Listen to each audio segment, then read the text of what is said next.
మాతృదేవోభవ పితృదేవోభవ ఆచార్య దేవోభవ. శ్రీ క్రోధినామ సంవత్సరం డిసెంబర్ మాసం ద్వాదశ రాశులకు రాశి ఫలితాల్లో భాగంగా మనం ఇప్పుడు సింహరాశి గురించి మాట్లాడుకుంటున్నాం. ఈ సింహరాశికి ఈ మాసం రాశ్యాధిపతి అయినటువంటి రవి 4, 5 స్థానాల మీదుగా సంచారం, ద్వితీయ లాభాధిపతి అయినటువంటి బుధుడు 4వ స్థానంలో వక్రించి ఉండడం, తృతీయ దశమాధిపతి అయిన శుక్రుడు 6వ ఇంట ఉండడం, చతుర్థ భాగ్యాధిపతి అయిన కుజుడు వ్యయస్థానంలో నీచబడి ఉండడం, పంచమ అష్టమాధిపతి అయిన గురుడు దశమ స్థానంలో ఉండడం, షష్ఠ సప్తమాధిపతి అయిన శనేశ్వరుడు సప్తమ స్థానంలో వక్రించి మకరం వైపు ప్రయాణిస్తుండడం, రాహువు మీనంలో, కేతువు కన్యలో సంచరించడం, ఇక చంద్రుడు ప్రతి 2.5 రోజులకు ఒకసారి ఒక రాశి చొప్పున మారుతూ శుభాశుభ మిశ్రంగా తిరుగుతూ ఉండడం ఈ రాశికి ఈ మాసం గ్రహచారం. మరి ఈ గ్రహగతులను అనుసరించి ఈ రాశికి రాశ్యాధిపతి నుండి రవి 17వ తారీఖు వరకు 4వ ఇంట, తదుపరి 5వ ఇంట.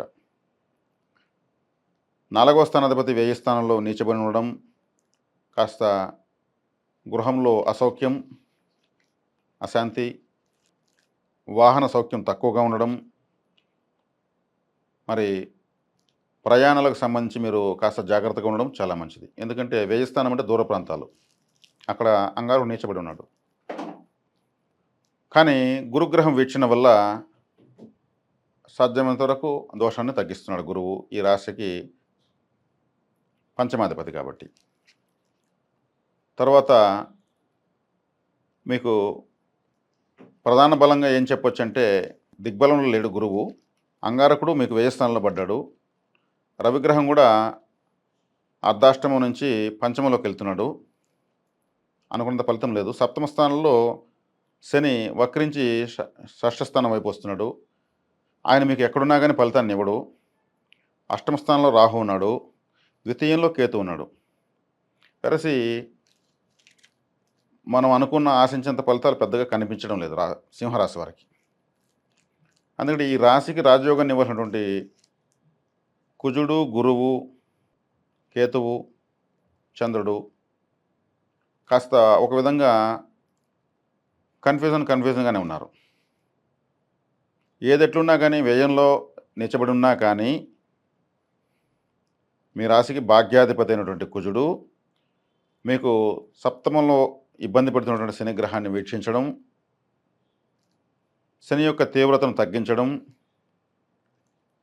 మీకు చతుర్థంలో మీకు ద్వితీయ లాభాధిపతి మీకు పాపి అయినటువంటి బుధుణ్ణి గురువు నియంత్రించడం, తృతీయ దశమాధిపతి మీకు పాపి అయినటువంటి శుక్రుడిని కూడా కుజుడు నియంత్రించడం మీకు చక్కటి అంశాలుగా చెప్పచ్చు. అంటే వారి యొక్క వ్యతిరేక ఫలితాలను వీళ్ళు ఇవ్వకుండా అడ్డుకుంటున్నారు. కాబట్టి పాపగ్రహాల యొక్క తీవ్రతను తగ్గిస్తున్నారు. వీళ్ళు శుభత్వాన్ని ఇవ్వలేకపోయినా పాపత్వాన్ని తగ్గిస్తున్నారు. అంగారకుడు గురువు. మీకు అష్టమంలో రాహు సడన్గా నష్టాలు వచ్చేందుకు అవకాశం ఉంది. ఊహించిన విధంగా నమ్మక ద్రోహం జరిగేదని అవకాశం ఉంది. రాహు అంటేనే నమ్మక ద్రోహం, రాహు అంటేనే అత్యాశ, రాహు అంటేనే ఒక చీటింగ్. ఆయన అష్టమ స్థానంలో మీకు పరమ పాప ఫలితాన్ని ఇచ్చే విధంగా ఉన్నాడు. కాబట్టి జాగ్రత్తగా ఉండాలి. అందున సింహరాశి అంటేనే రాహుకి చాలా ఉరకలేస్తాడు, ఎందుకంటే రవిగ్రహాన్ని ఆయన నిరోధిస్తాడు కాబట్టి. సింహరాశి వాళ్ళకు రాహువు ఏమాత్రం ప్రయోజనాన్ని ఇవ్వడు. మరి రాశిలోనే ఉన్నటువంటి నక్షత్రం మకా నక్షత్రాధిపతి ద్వితీయంలో తనకు స్థానబలం లేదు. మీకు ఈ రాశికి వ్యయంలో ఒక నీచగ్రహం, ద్వితీయంలో ఒక అశుభగ్రహం. వ్యయంలో అంగారకుడు నీచబడి ఉన్నాడు, తను చాలా అన్కంఫర్ట్గా ఉన్నాడు.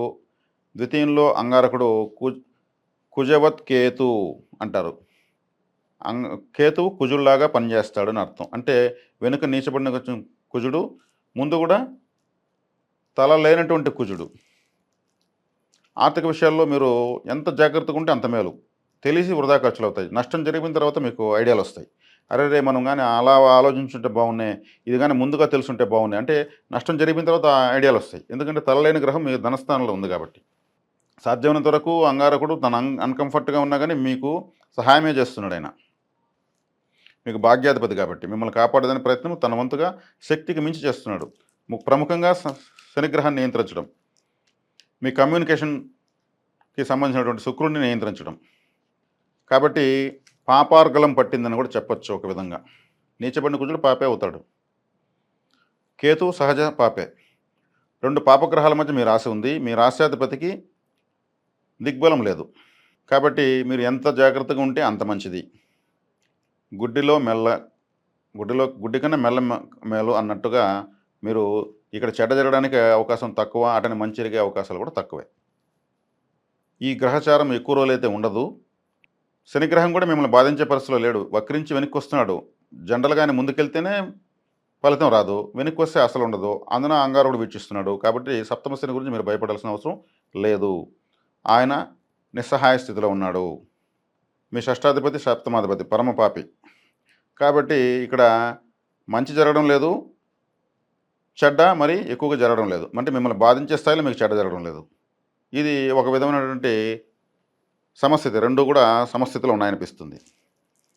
దీనికి మీరు ప్రధానంగా చేయవలసినటువంటి పరిహారం ఈ మాసం ఏంటంటే సుబ్రహ్మణ్యారాధన, సూర్య నమస్కారాలు, గురు దక్షిణామూర్తి ఆరాధన.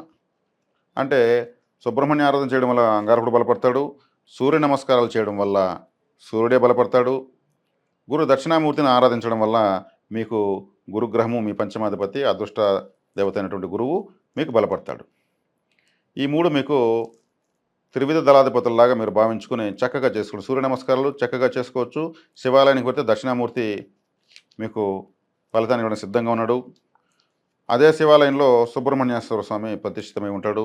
అక్కడ కూడా చక్కగా మీరు ఆరాధించుకోవచ్చు. ఈ 3 ఎక్కువగా చేశారంటే ఈ మాసం మీకు శుభ ఫలితాలు పెరుగుతూనే ఉంటాయి. మీరు చార్జ్ అవుతూనే ఉంటారు. లేదంటే మీరు ఉన్న ఇబ్బందిని అట్లా ఎదుర్కొంటూ ఈ గ్రహచారం అంతా మారే వరకు అలాగే ఉండిపోవాల్సి వస్తుంది. ఏమాత్రం ఏమరపట్టకుండా చెడ్డ ఎక్కువ జరుగుతుంది. జాగ్రత్తగా ఉండండి. తర్వాత ఈ రాశి వాళ్లకు అష్టమంలో రాహు ఉన్నాడు కాబట్టి అష్టమ రాహుని కూడా నియంత్రించాలి. కాబట్టి రాహు అంటేనే సర్పగ్రహం, ద్వితీయంలో కూడా సర్పగ్రహం ఉంది కాబట్టి టార్టాయిస్ కాయిల్ అంటే జెట్ కాయిల్, దోమల ఒత్తులు ఉంటాయి కదా, అది ఎలా ఉంటుంది? ఒక పాములాగానే ఉంటుంది, చుట్టుకొని ఉంటుంది. దాని తోక కాడ వెలిగిస్తే మధ్యలో పిన్ను చెక్కే కాడ తల ఉంటుంది. వెనక నుంచి రివర్స్లో కాలుకుంటూ వస్తుంది. అది సర్పగ్రహాలు కూడా వ్యతిరేక అపసవ్య దశలో తిరుగుతాయి. అంటే ఆ దోషాన్ని పోగొట్టాలంటే దాన్ని దానంగా ఇవ్వండి. బస్టాండ్లో ఫుట్పాత్ల పైన దోమల మధ్య పడుకుని నిద్రపోతూ ఉంటారు. వాళ్ళు నిద్రపోతారో తెలియదు కానీ అవి తట్టుకుంటూ ఉంటారు. వాళ్ళు రాహుకేతు చండాల గ్రహాలకు సంబంధించినటువంటి జన్మ ఉంటుంది. వాళ్ళకు కీటక సన్యాసులు అంటారు. వాళ్ళను తిరుగుతూ ఉంటారు కీటకాలలాగా. వాళ్ళకు పరోటాలు దానంగా ఇవ్వండి. పరోటా కూడా పాములాగా చుట్టుకుంటుంది. ఈ జట్కాయలు ఒక అగిపెట్టి ఒకటి ఇవ్వండి. తక్కువ ఖర్చే, మీకు 50 రూపాయలు కూడా కాదు, కానీ ఖచ్చితంగా ఫలితం ఉంటుంది. ఈ రాహుకేతుల యొక్క పీడ తగ్గుతుంది. అంటే అది తినడం, దీన్ని కాల్చడం, సర్పగ్రహ నియంత్రణ. ముల్లంగి రాహుగ్రహము వ్యతిరేకంగా ఉన్నప్పుడు తినకూడదు. అది ముల్లంగి వచ్చి రాహుగ్రహానికి సంబంధించినటువంటి కూరగాయ, వాడకూడదు. ఒకవేళ మిస్టేక్ మీకు హోటల్ వస్తే కూడా పక్కన పెట్టేయండి. కాబట్టి మీకు ఈ సింహరాశి వాళ్ళకి జీవిత పర్యంతం చేసుకోవాల్సినటువంటి దేవతా పరిహారం, మీకు డబ్బులు రావాలంటే రాశి ఫలితాలకు మాస ఫలితాలకు సంబంధం లేకుండా ఒక చక్కటి పరిహారం చెప్తాను, చేసుకోండి. మీకు డబ్బు రావాలంటే మీ యొక్క తదుపరి రాశిని బలపరుచుకోవాలి. అంటే కన్యా రాశిని బలపరుచుకోవాలి. కన్యా రాశిని బలపరుస్తూ ఉంటే మీకు లిక్విడ్ క్యాష్ వస్తూ ఉంటుంది.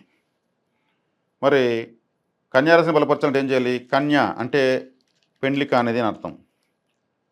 పరిపక్వతకు అపరిపక్వతకు మధ్యలో ఉన్నటువంటిది అని అర్థం. కన్యకా పరమేశ్వరి, కన్యాకుమారి అనేటువంటి దేవతలు మీరు ఆరాధించవచ్చు. కన్యాకుమారి అమ్మవారు మనకు తెలుసు కదా, ఫోటో మీరు గూగుల్లో ఇమేజ్ డౌన్లోడ్ చేసుకుని ఆరాధించవచ్చు. కన్యకా పరమేశ్వరుని కూడా మీరు ఆరాధించవచ్చు. అదేవిధంగా పెండ్లి కావడానికి సిద్ధంగా ఉన్నటువంటి పేదింటి అమ్మాయిలకు మీరు మీ కుటుంబం తరపున వస్త్రాలు సమర్పించవచ్చు. వస్త్రాలు సమర్పించడం అంటే కన్యారాశిలోని వస్త్రం అంటే శుక్రుడు. కన్యారాశిలో శుక్రుడు నీచ పొందుతాడు. శుక్రుడు అంటే లగ్జరీ, శుక్రుడు అంటే లిక్విడ్ క్యాష్. శుక్రుడు అంటే మార్వాడి. మార్వాడీలకు ఎప్పుడు డబ్బులకు లోటే ఉండదు. వాళ్ళు శుక్రగ్రహ ప్రభావ జాతకులు. కాబట్టి శుక్రుడిని బలపరచాలి. అక్కడ కన్యకా పరమేశ్వరి, కన్యాకుమారి లాంటి దేవతలను ఆరాధిస్తూ పెండ్లికైనటువంటి పేదింటి అమ్మాయిలకు వస్త్రాలు ఇవ్వాలి. అంటే శుక్రుడు దానంగా ఇవ్వాలి. నీచపడుతున్నాడు కాబట్టి మీకు డబ్బులు వస్తూనే ఉంటుంది. మీరు నేను చెప్పిన దాంట్లో ఏదైనా చేసుకోవచ్చు. లిక్విడ్ క్యాష్ ఫ్లోటింగ్ అవుతూ ఉంటుంది. చక్కగా ఈ ఆరాధన మీరు జీవిత పర్యంతం చేసుకోవచ్చు. సింహరాశి వాళ్ళు శుభం.